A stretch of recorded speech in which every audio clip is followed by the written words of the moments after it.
നമസ്കാരം. കള്ളപ്പണത്തിന് കേരളത്തെ അച്ഛനും മകളും വിറ്റു. ഇഡിയുടെ വലയിൽ വിജയനും മകളും കുടുങ്ങി. കള്ളപ്പണ ഇടപാട് ഇഡി അന്വേഷിക്കുമ്പോൾ അതിൽ അച്ഛനും മകളും കുടുങ്ങുമ്പോൾ നിയമ പോരാട്ടത്തെ അധികാരം ഉപയോഗിച്ചും പണം ഉപയോഗിച്ചും തടസ്സപ്പെടുത്താനാണ് പിണറായി വിജയൻ ശ്രമിച്ചത് എന്ന് ഈ പിണറായി വിജയന്റെ മകൾ വീണ വിജയനെതിരായിട്ട് മാസപ്പടി കേസിൽ നിയമ പോരാട്ടം നടത്തിയിട്ടുള്ള BJPയുടെ ഒരു നേതാവുണ്ടായിരുന്നു, ഷോൺ ജോർജ്. ആ ഷോൺ ജോർജിന്റെ വാക്കുകളായിരുന്നു.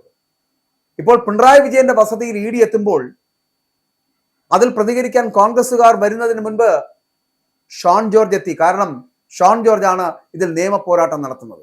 നിയമ പോരാട്ടത്തെ അധികാരം ഉപയോഗിച്ചും പണം ഉപയോഗിച്ചും തടസ്സപ്പെടുത്താനാണ് പിണറായി വിജയൻ ശ്രമിച്ചത് എന്നും അത് ഇപ്പോൾ പൂർണ്ണമായിട്ടും ഇഡിയിലേക്ക് എത്തപ്പെടുന്ന ഒരു സാഹചര്യത്തിൽ ബഹുമാനപ്പെട്ട ഹൈക്കോടതി അത്തരത്തിലുള്ള ഇടപെടലുകളെ വളരെ കൃത്യമായി തള്ളിക്കളയുന്ന സാഹചര്യം ഉണ്ടായിരിക്കുന്നുണ്ടും അതുകൊണ്ട് തന്നെ ഇഡി റെയ്ഡ് നടത്തുന്ന ഒരു സാഹചര്യത്തിലേക്ക് എത്തിയെന്നുമൊക്കെ നമ്മളും അനുമാനിക്കേണ്ടി വരും.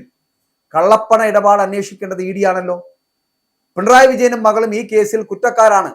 അവർ കേരളത്തെ വിറ്റിരിക്കുന്നു, അതുവഴി കോടിക്കണക്കിന് രൂപ സമ്പാദിച്ചിരിക്കുന്നു, അത് വിദേശത്തേക്ക് കടത്തിയിരിക്കുന്നു. അന്വേഷണം പൂർത്തിയാകുമ്പോൾ പിണറായി വിജയനും മകളും ജയിലിൽ പോകുന്നത് കേരള സമൂഹം കാണുമെന്നാണ് ഷോൺ ജോർജ് പറഞ്ഞത്. ഇന്ന് പുലർച്ചെയോടുകൂടി ഇഡി ഉദ്യോഗസ്ഥർ പിണറായിയുടെ വീട്ടിലെത്തുന്നു. പിണറായി വിജയനും മകൾ വീണ വിജയൻ ഉൾപ്പെടെയുള്ള കുടുംബാംഗങ്ങളും ബേക്കറി ജംഗ്ഷനിലെ, അതായത് തിരുവനന്തപുരത്ത് ബേക്കറി ജംഗ്ഷനിലെ വീട്ടിലുണ്ട്. കേസുമായിട്ട് ബന്ധപ്പെട്ട് കേരളത്തിൽ ആകെ 12 ഇടങ്ങളിൽ പരിശോധന നടക്കുകയാണ്. പിണറായിയുടെ മരുമകൻ മുഹമ്മദ് റിയാസ്, CMRL MP ശശിധരൻ കർത്ത, സീനിയർ മാനേജർ ചന്ദ്രശേഖർ, ഇവരുടെയൊക്കെ വീടുകളിലും CMRLന്റെ ഓഫീസുകളിലും ഇഡിയുടെ പരിശോധന നടക്കുകയാണ്. വീണ വിജയൻ ഉൾപ്പെട്ട മാസപ്പടി കേസിൽ ഇഡി അന്വേഷണം റദ്ദാക്കണമെന്ന ആലുവയിലെ കൊച്ചിൻ മിനറൽസ് ആൻഡ് റൂട്ടേഴ്സ് ലിമിറ്റഡിന്റെ ആവശ്യമാണ് ഹൈക്കോടതി കഴിഞ്ഞ ദിവസം തള്ളിക്കളഞ്ഞത്. ഇഡിയുടെ അന്വേഷണത്തിലുണ്ടായിരുന്ന സ്റ്റേ ഇതോടുകൂടി നീങ്ങുകയായിരുന്നു. മാസപ്പടി കേസിൽ കള്ളപ്പണം വെളുപ്പിക്കൽ നിയമപ്രകാരമാണ് ഇഡി അന്വേഷിക്കുന്നത്. ഇഡി അയച്ച സമൻസുകൾ ചോദ്യം ചെയ്തും അന്വേഷണം റദ്ദാക്കണമെന്നും ആവശ്യപ്പെട്ടാണ് CMRL കോടതിയെ സമീപിച്ചത്. പക്ഷേ കോടതി വിധി കൽപ്പിച്ചു, വീണ്ടും അന്വേഷണം പുനരാരംഭിക്കാം. വീണയുടെ ഉടമസ്ഥതയിലുള്ള എക്സാലോജിക് എന്ന IT കമ്പനിക്ക് CMRL നിയമവിരുദ്ധമായിട്ട് വൻതുക നൽകിയെന്നാണ് പ്രധാന ആരോപണം. IT സേവനങ്ങൾ ഒന്നും തന്നെ നൽകാതെ 1.72 കോടി രൂപ എന്തിനാണ് നൽകിയതെന്നാണ് പ്രധാനമായിട്ടും അന്വേഷിക്കുന്നത്. ഇഡിക്കൊപ്പം സീരിയസ് ഫ്രോഡ് ഇൻവെസ്റ്റിഗേഷൻ ഓഫീസും കേസ് അന്വേഷിക്കുന്നുണ്ട്. അപ്പോൾ ഈ അന്വേഷണത്തിലൂടെ പണത്തിന്റെ ഉറവിടം, ആരുടെ നിർദ്ദേശപ്രകാരമാണ് പണം കൈമാറിയത് തുടങ്ങിയ കാര്യങ്ങളിൽ വ്യക്തത വരുത്താനാണ് ഇഡി ലക്ഷ്യമിടുന്നത്. അപ്പോഴാണ് ഇവിടെ സഖാക്കന്മാരെല്ലാവരും കൂടി ചുവപ്പൻ കൊടികളും എടുത്ത് റോഡിൽ കുത്തിയിരുന്ന് സമരം തുടങ്ങുന്നത്. തെറ്റ് ചെയ്തിട്ടില്ല എന്നുണ്ടെങ്കിൽ എന്തിനാണ് ഈ ഭയം? എന്തിനാണ് ഇഡിയെ നിങ്ങൾ ഭയപ്പെടുന്നത്? ഇഡിയെ എന്നല്ല, ഒരു സംവിധാനത്തിനെയും ഭയപ്പെടേണ്ടത് ആവശ്യമില്ല. തെറ്റ് ചെയ്തിട്ടില്ല എങ്കിൽ. പക്ഷെ തെറ്റ് ചെയ്തിട്ടുണ്ടോ?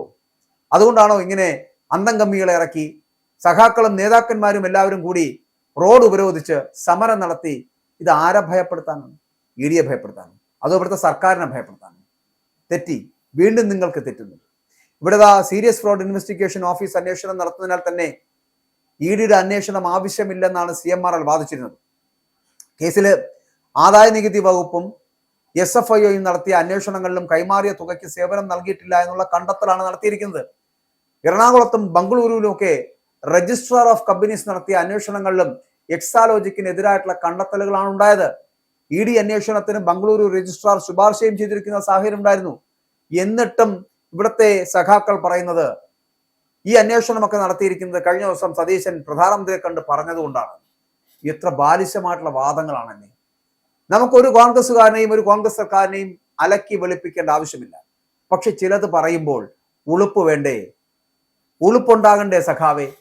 അത്തരത്തിൽ ഒരു ഉളുപ്പുമില്ലാതെ കള്ളപ്പണത്തിന് കേരളത്തെ അച്ഛനും മകളും വിറ്റു എന്ന് പറയപ്പെടുമ്പോൾ, അങ്ങനെ വിറ്റിട്ടുണ്ടെങ്കിൽ, തെറ്റ് ചെയ്തിട്ടുണ്ടെങ്കിൽ ശിക്ഷ അനുഭവിക്കട്ടെ എന്ന് പറയുവാനുള്ള കരുത്തും ചങ്കൂറ്റവും വേണ്ടേ ഒരു കമ്മ്യൂണിസ്റ്റുകാരന്? അല്ലാതെ പിണറായി വിജയനെതിരെയും പിണറായി വിജയന്റെ മകൾക്കെതിരെയും ഇഡി അന്വേഷണം നടക്കുന്നു എന്ന് പറഞ്ഞ് ജനജീവിതം സ്തംഭിപ്പിക്കുകയാണോ വേണ്ടത്? ഇഡിയുടെ വലയിൽ വിജയനും മകളും കുടുങ്ങിയിട്ടുണ്ടെങ്കിൽ അതെന്തുകൊണ്ടാണ് എന്ന് കേരള സമൂഹം അറിയേണ്ടതല്ലേ? അവർ തെറ്റ് ചെയ്തിട്ടുണ്ട് എങ്കിൽ അത് തിരിച്ചറിയേണ്ടതല്ലേ? 1,72,00,000 രൂപ വെറുതെ നൽകിയിട്ടുണ്ടെങ്കിൽ അതെന്തിനാണ് എന്ന് അറിയേണ്ടതല്ലേ? അപ്പോൾ അന്വേഷണം നടക്കട്ടെ, ഒപ്പം തന്നെ റെയ്ഡ് നടക്കട്ടെ, രേഖകൾ കണ്ടുപിടിക്കട്ടെ. അങ്ങനെ ഉണ്ട് എന്നുണ്ടെങ്കിൽ നമുക്ക് ഈ പറയുന്ന അച്ഛനും മകളും ജയിലിലേക്ക് തന്നെ പോകട്ടെ. തെറ്റ് ചെയ്തിട്ടില്ല എന്നുണ്ടെങ്കിൽ നിങ്ങൾ നടത്തുന്ന ഈ സമരം ചിലപ്പോൾ നാളെ നിങ്ങൾക്ക് തുടർച്ചയായി നടത്തേണ്ടി വരും. ഇല്ല എന്നുണ്ടെങ്കിൽ ഈ നടത്തിയത് ജനജീവിതത്തെ സ്തംഭിപ്പിച്ചതൊക്കെ വെറുതെ ആയിപ്പോകും. വീണ്ടും നിങ്ങൾ ജനങ്ങളുടെ മനസ്സിൽ ഒറ്റുകാരായി മാറുമെന്നുള്ള കാര്യത്തിൽ തർക്കമില്ല.